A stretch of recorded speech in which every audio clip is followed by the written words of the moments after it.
នៅកន្លែងពិសេសមួយប្រធានជាវុនបានអញ្ជើញប្រធានបងសានមកជួបដោយចិត្តណាដើម្បីពិភាក្សាអំពីច្បាប់ដែលពួកគេបានព្រមព្រៀងគ្នាជាយូរមកហើយថាប្រសិនបើភាគីណាម្នាក់បង្កការខូចខាតដល់ភាគីម្ខាងទៀតនោះគាត់ត្រូវទទួលខុសត្រូវចំពោះផលវិបាកច្បាប់នេះអនុវត្តចំពោះមនុស្សគ្រប់រូបសូម្បីតែកូនរបស់ពួកគេក៏មិនលើកលែងដែរប្រធានជាវុនបានប្រាប់ប្រធានបងសានថាកូនប្រុសរបស់គាត់ពាក់ព័ន្ធនឹងការសម្លាប់ជីសុកតាមរយៈក្រុមហ៊ុនជួញដូរមួយដែលគ្រប់គ្រងដោយស៊ីមអតីតសមាជិកក្រុមរបស់ជាវុនបងសានដែលមានអារម្មណ៍ថាត្រូវបានប្រមាថក៏បានគំរាមតបជាវុនវិញថាបើជាវុនហ៊ានធ្វើអ្វីលើកូនប្រុសរបស់គាត់ក៏មិននៅស្ងៀមដែរឥឡូវនេះខ្ញុំកំពុងសួរអ្នកពាក្យនោះបើដឹងការពិតហើយអ្នកក៏ត្រូវធ្វើអ្វីមួយដែរជាងសំបីតែគំរាមជីវិតកូនប្រុសខ្ញុំមិនដឹងថានឹងមានអ្វីកើតឡើងទេមិនយូរប៉ុន្មានគីជឹងក៏មកដល់គូបំណងដែលគីជឹងមកទីនេះគឺគ្រាន់តែចង់បញ្ជាក់ថាប្រធានបងសានពាក់ព័ន្ធនឹងការស្លាប់របស់ប្អូនគាត់ឬអត់ព្រោះគាត់បានដឹងហើយថាអ្នកណាជាមេខ្លោងពិតប្រាកដហើយបើប្រធានបងសានមិនព្រមដោះស្រាយរឿងនេះទេ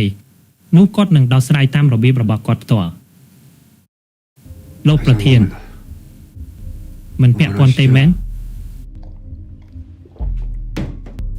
សូមកុំធ្វើអ្វីគ្រាន់តែមើលទៅបានហើយដោយខ្លាចថាគីជុននឹងសម្លាប់កូនប្រុសរបស់ខ្លួនបងសានបានអង្វរជាវុនឲ្យជួយបញ្ឈប់គីជុន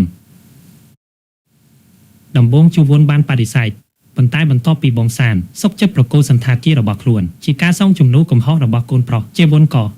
យល់ព្រមពិចារណាសំណានោះ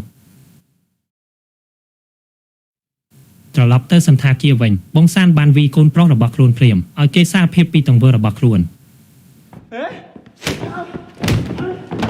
ដោយទឹកមុខធម្មតាក្មេងខូចម្នាក់នេះបានសារភាពថាគេពិតជាបានសម្លាប់គីសុកមែន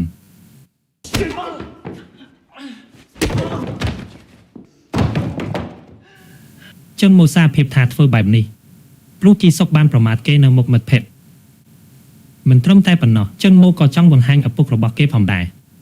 ថាឥឡូវនេះគេមិនមែនជាក្មេងទន់ខ្សោយទៀតទេហើយអាចធ្វើរឿងធំបានធ្វើឲ្យបងសានកាន់តែជាក្បាលនឹងគំនិតរបស់កូន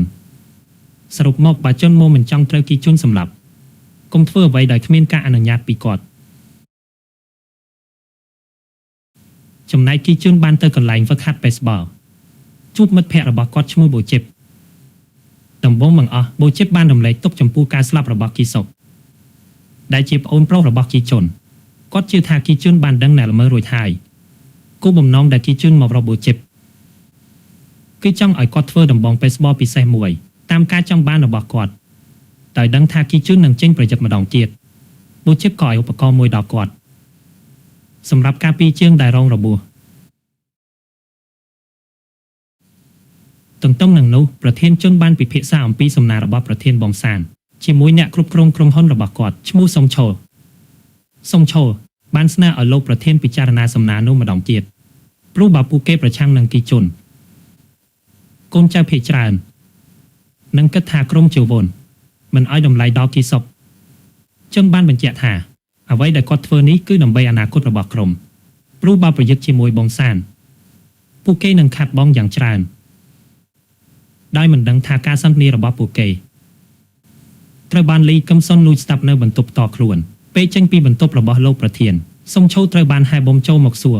ថាហេតុអ្វីមិនស្នើឲ្យប្រកាសសង្គ្រាមទៅកាន់លោកប្រធានទៅព្រោះអ្វីច្បាស់ហើយ